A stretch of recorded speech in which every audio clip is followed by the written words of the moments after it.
Hello, everyone. It is time for another instructive video.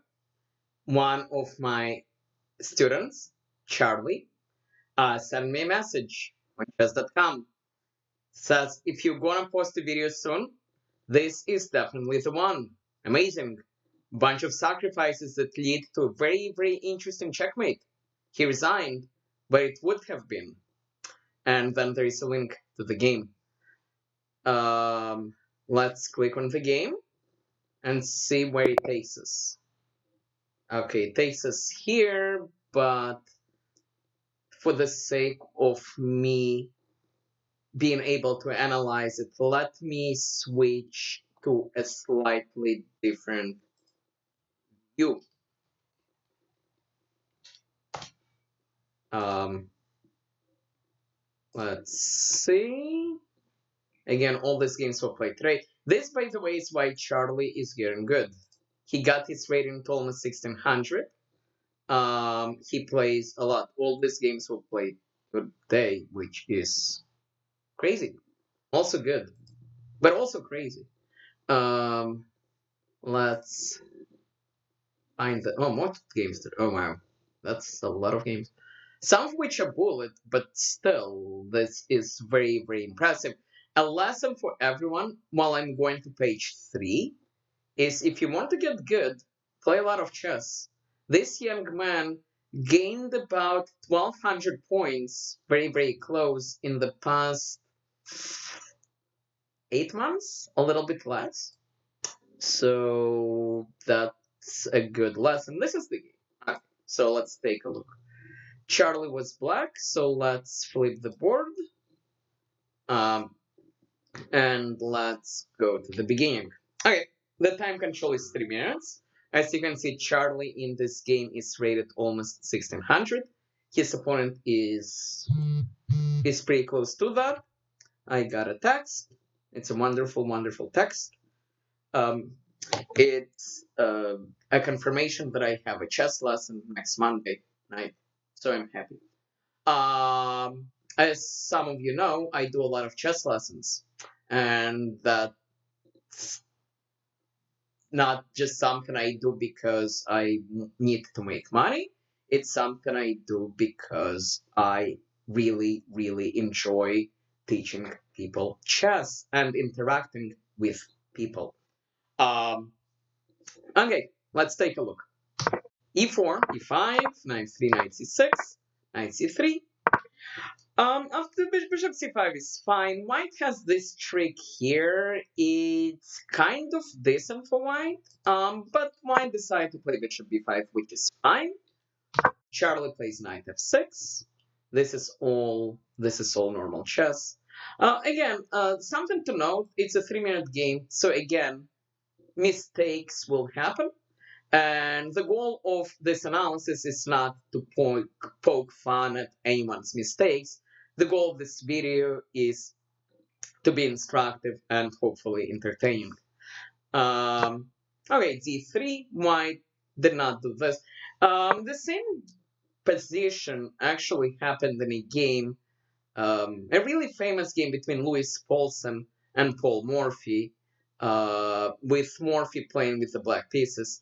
I might show that video, or I might show that game in one of my next videos.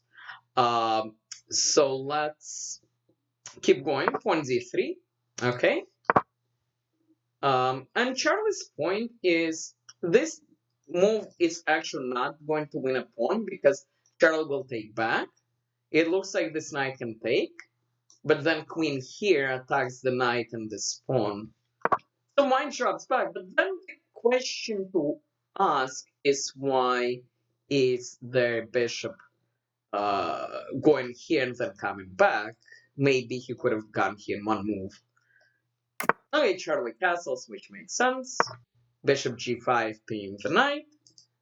Maybe white has a dream of black playing here and then white putting more pressure on this knight. Charlie spends another move to deal with the spin. Maybe it's not strictly necessary, but now he is guaranteed not to have to deal with this for a long time. Queen e2, seemingly white wants to castle long, or maybe simply plays a waiting move. d6 makes sense to get the bishop out, and white castles long. Okay, as we know from chess, when we see opposite side castling, it means white will usually try to attack on this side, black will usually try to do the same here. And Charlie starts right away. Another possible try could have been something like knight a5, with the idea to trade this knight with the bishop. But obviously this is a good move. White takes here first, and he has an idea behind it. His idea is that after Charlie takes back, which is what happens, this bishop comes here. And this is a fairly good bishop for now. It actually slows down Black's attack on the queen side. One way for Charlie to play this could be something like bishop here and the knight here. This happened so far. And then white plays a very interesting move. Pawn d4. Well, pawn d4, one of the issues for Charlie is this rook wants to open up. So if Charlie ignores, white can take here. If black takes back, the rook is actually looking at the queen, which means white will be able to do this with the discovery on the queen.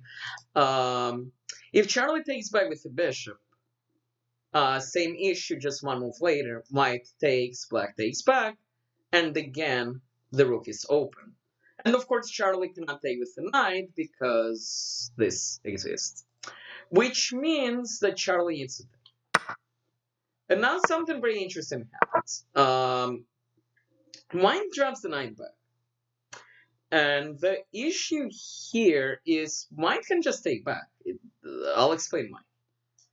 Okay, after knight takes, black can take back with the bishop or the knight. Let's look one at a time.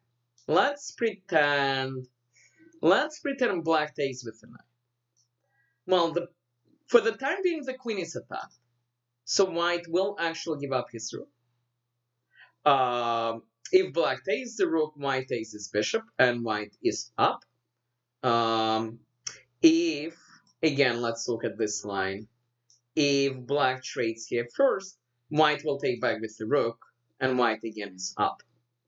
So that doesn't work. So let's pretend black takes with the bishop first. Well, now white can take this knight. And the point is this knight defends the bishop. So if black simply takes back, white takes here and he's winning. And if black takes this knight as an in-between move, white will take this bishop. And white is winning again. So white's move is highly questionable. There is no need to bring this knight back. Charlie launches an attack immediately. But that does allow this. And again, this pawn is attacked 20 million times. One of the possibilities for Charlie is play knight here, just to deal with this issue, and let this pawn go, because white does not really want to take this pawn. This king will not have a lot of fun if that happens.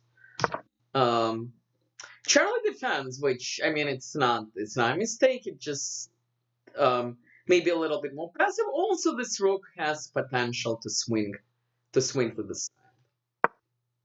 White brings his knight, which is not bad. We don't know why he was there in the first place, so the knight is coming out.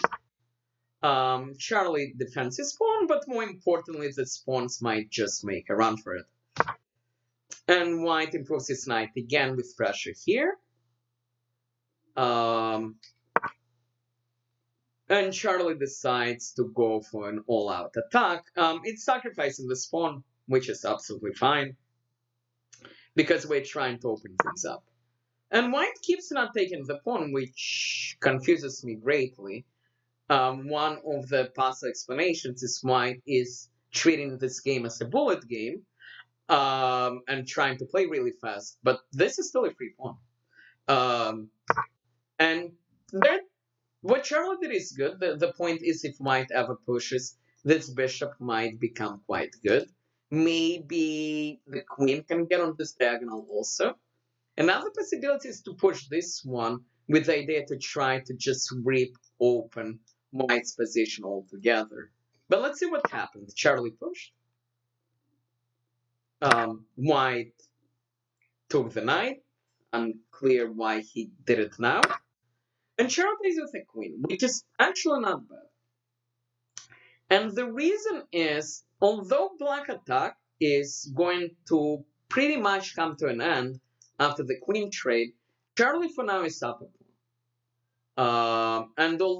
And he will be attacking this pawn as well. So this knight is a little bit stuck. And black does have two bishops. So this is actually an important lesson. Sometimes when you're attacking, it makes sense, instead of continue attack, to just simplify a position and to win middle game or end game, which is what this will end up being. But White did not take the queen. White took the pawn, which is really scary because this line is now open. And Charlo opens up more. Now, probably it's very risky, but most likely White does not want to take this pawn. In the perfect world, he needs to play here, try to make sure this pawn doesn't die. Although, again, this is very risky to play that way. White takes with a queen. The problem for White is this line is open, this line is open. And there are many different ways for Black to play this. He can bring this rook into the game immediately. He can push this pawn to open up the bishop. Charlie chooses to push the pawn. And White is in trouble because this queen kind of needs to defend this. The best move for White probably is to play pawn e5. The logic is, if Charlie takes with the bishop, then at least White gets rid of the bishop. Of course, Black wins a pawn here. The reason I say Black wins a pawn, this queen cannot take, because we have a checkmate. So that means that Black will win a pawn. Charlie can also take with a pawn, with the idea to push this pawn a little bit later, but at least White survives. This is just bad. Charlie can take, and this is close to the end for White. There is no survival there. The way that Charlie plays is not terrible either, but again, occasionally when you have so much time, it's a good idea to spend a few extra seconds and see if you have a crashing blow. Charlie's move is fine. He attacks this thing, he attacks this thing, he sets a mini trap. This bishop is not free. Okay, I'll give it to you guys as a puzzle. What happens if White takes? Well, what happens is the queen is busy. It needs to stop the checkmate. So if the queen takes, game over. White moves the king. I'm not sure if White's biggest problem is losing the pawn. If White manages to just lose the pawn and trade queens, I mean, he's losing, but he might survive. Right now, with all the pieces coming into the game, there is no survival. And the comment about this position is Charlie has the right idea, but the wrong rook.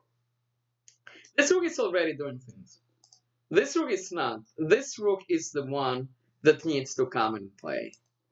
Charlie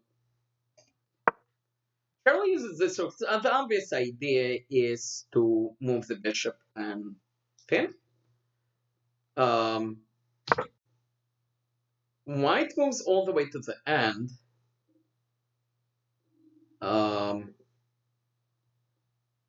Charlie takes the pawn, which is absolutely fine.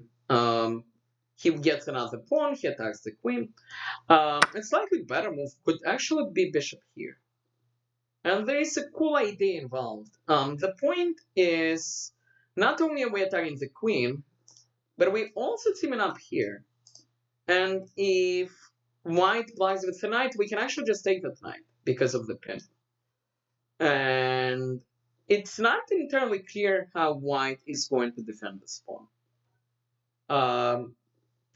Charlie takes, which of course is unbelievably winning. Charlie is up a pawn. This is attacked. Both lines are open. This game reminds you of a Kasparov game, which I will show you in one of the upcoming videos as well. But let's keep looking at this one. White saves his queen. And Charlie now brings the rook to its rightful place, threatening checkmate. White stops the checkmate. And now Charlie finds a nice one. There are actually several moves for black which win. I will let you find one of them. Okay, I hope you were able to find at least one of the attacking moves. One of them is rook here. The point is it attacks the queen. If white blocks with the knight, black can just simply take the knight because of the pin going on over here. Because if rook here, knight blocks, black can take, and the logic is after white takes, black takes here, and it's just a free queen.